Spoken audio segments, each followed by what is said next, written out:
Assalamu alaikum, que la paix soit sur vous. Alors je m'excuse à distance par rapport à mon téléphone, c'est parce que j'ai un petit souci avec l'imprimante, ça a arraché tous les papiers, bourrage papier comme on dit.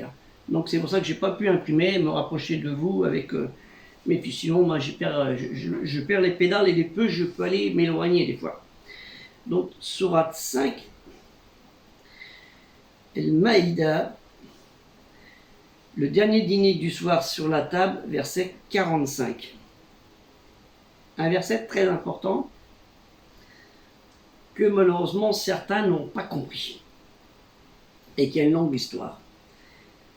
Et nous avons prescrit, là il s'agit de la Torah en fait, à ceux qui pratiquent le judaïsme, pour eux, vie pour vie, âme pour âme, œil pour œil, nez pour nez, oreille pour oreille, dent pour dent. On dit souvent œil pour œil, dent pour dent. Les blessures tombent sous la loi du talion. Après quiconque, cependant, y renonce par charité, une aumône le prix du sang, cela lui vaudra un moyen d'effacer son expiation. Et ceux qui ne jugent pas d'après ce que Dieu a fait descendre, ceux-là sont des injustes.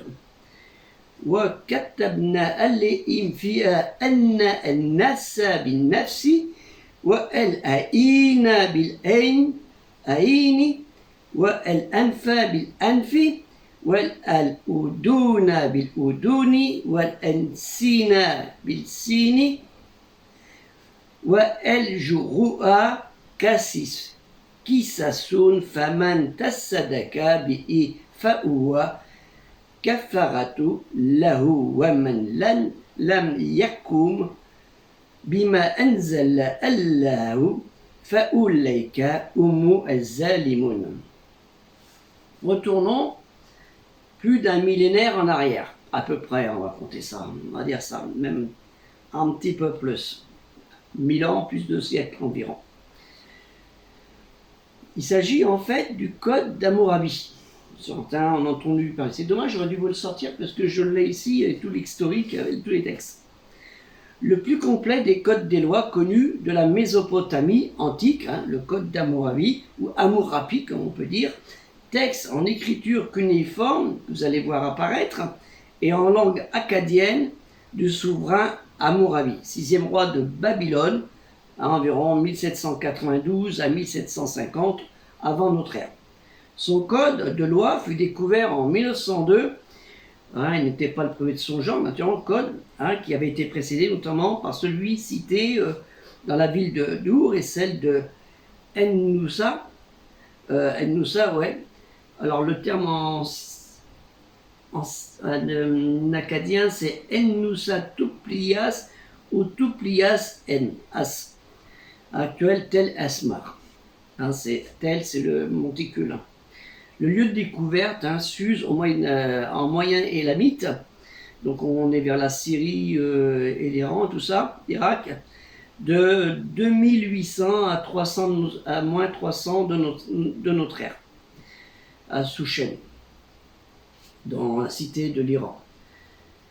C'est probablement dans la période où vécut le prophète Ibrahim, ou Avraham en hébreu, Ibrahim en arabe, et où a vécu lui et sa famille, ses parents, épouses, enfants. Et c'est à ce titre qu'on dit aussi de pharaon, parce qu'à l'époque, on considérait comme des pharaons, donnés dans la révélation récitée El-Koran en qualité de monarque qui régnait dans la Mésopotamie. Les Mésopotamiens, quand ils sont cités dans El-Koran, quand ils ne sont pas nominatifs, mais sont considérés comme, c'est nommé pharaon. Il faut le savoir. Il y a eu beaucoup de souverains mésopotamiens qui sont venus des pharaons en Égypte, comme les Grecs sont venus, le général, celui qui a pris les Ptolémées, ceux qui ont suivi Alexandre le Grand, sont venus, c'était des Grecs, sont venus pharaons d'Égypte, ou César de Rome, parce qu'il y en a eu un quand même.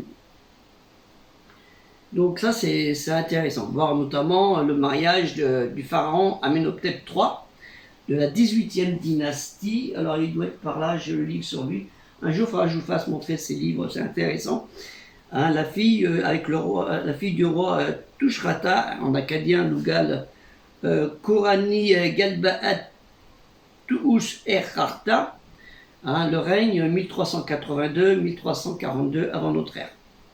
C'est pour situer à peu près tous ces codes qui sont sortis.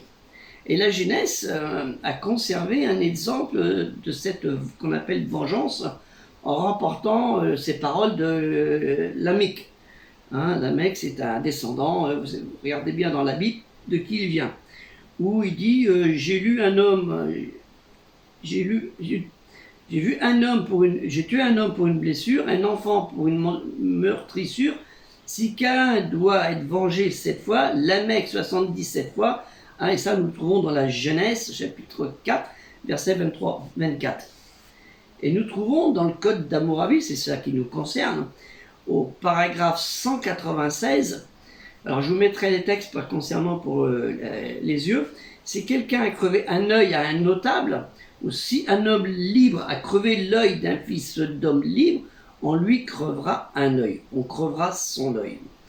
Je vous mettrai le terme Annama Ainaïa, et en sumérien, et en acadien, c'est Annana, ouais, Inum, l'œil.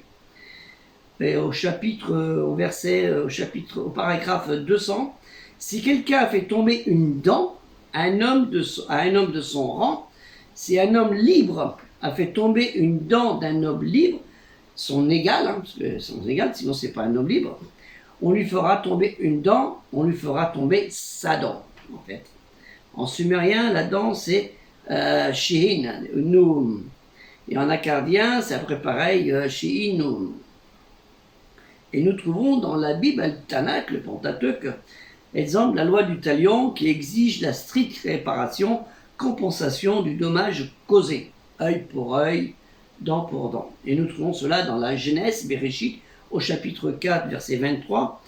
C'est Lamech, que je vous disais tout à l'heure, tué un homme pour ma blessure et un enfant pour ma meurtrissure. Et dans l'Exode, dans Shemot, hein, les noms, c'est la période de Moïse, chapitre 21, versets 23, 24, 25, vers 23. Mais s'il y a un accident, tu donneras la vie pour la vie.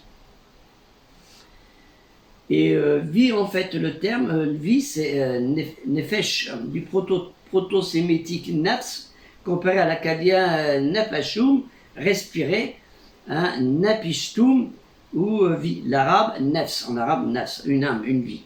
Et en Gèze aussi, le Gèze, comme l'Éthiopie, hein, nafs.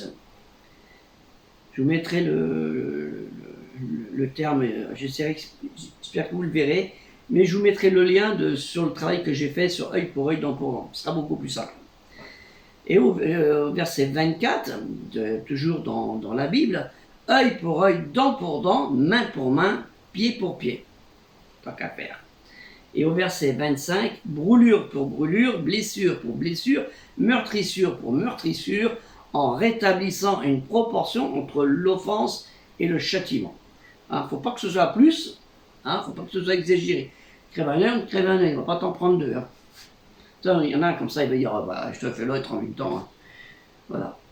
Donc, par contre, on trouve aussi dans les évangiles, dans ce qu'on appelle la bonne nouvelle, Injil, selon Luc au chapitre 6, versets 27, 28, 29, 37 et 38, et là c'est intéressant, ça correspond à ce que je vous ai dit dans le texte en arabe, de Al-Qur'an, mais je vous dis, à vous qui écoutez, aimez vos ennemis, faites du bien à ceux qui vous haïssent. Ça ne vous rappelle pas quelque chose?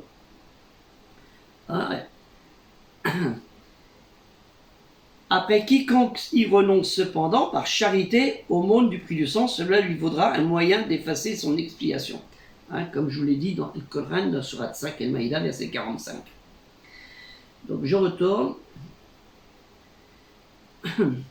Et là au verset 28 de l'évangile de Luc, qui a connu Jésus, à la différence de Paul qui ne l'a pas connu, au 28, bénissez ceux qui vous maudissent, priez pour ceux qui vous outragent. Souvent, on considère Jésus comme quelqu'un qui est un pardonneur authentique. Il n'aime pas la haine, il n'aime pas la violence. Il veut, mais il dit ce que Dieu dit. Hein, il est connu pour ça, Issa ibn Myriam, que la paix de Dieu soit sur lui. Et au 29, à celui qui te frappe sur la joue, ne présente aussi l'autre. Et celui qui enlève ton manteau, ne l'empêche point de prendre aussi ta tunique. Alors, il y a l'histoire de Saint-Martin que tout le monde connaît. Au 37, verset 37, « Et ne jugez point, et vous ne serez pas jugés. Ne condamnez point, et vous ne serez point condamnés. Absolvez, et vous serez absous. » Au 38, « Donnez, et il vous sera donné. On vous donnera dans votre sein une bonne mesure, pressée, secouée, débordante. Car de la mesure dont vous mesurez, il vous sera mesuré en retour. » En retour, c'est par Allah Ta'ala, les actions ne valent que par les intentions de ce que tu as fait. Hein, où est-ce que je veux dire? Elle misène la balance. Et nous voyons dans la sourate 2, Al-Baqarah, la vache, verset 178-179, parce qu'on le retrouve avec la sourate Al-Maïda, au 178, ô les croyants, on vous a prescrit le talion au sujet des tués, homme libre pour homme libre, esclave pour esclave, femme pour femme, mais celui à qui son frère aura pardonné en quelque façon doit faire face à une requête convenable et doit payer les dommages de bonne grâce. Ça vous rappelle pas ce que je vous ai dit tout à l'heure? Ceci est un allègement de la part de votre Seigneur et une miséricorde. Quiconque après cela transgresse aura un châtiment douloureux.